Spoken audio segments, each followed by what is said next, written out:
Buongiorno ragazzi, oggi parliamo delle mie attività.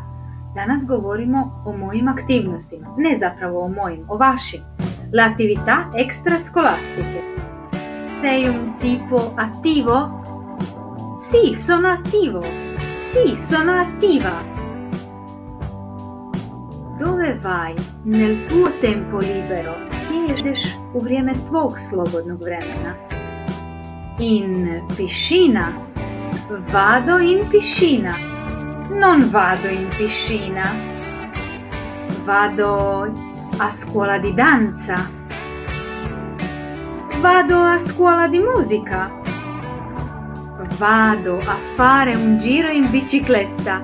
Adoro fare un giro in bicicletta. Vado in palestra. Fai qualche sport? Fai sport? Giochi a calcio? Gioco a calcio.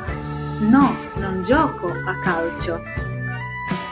Giochi a pallacanestro? Giochi a tennis?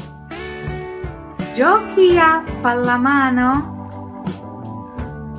Giochi a pallavolo? Come passi il tuo tempo libero?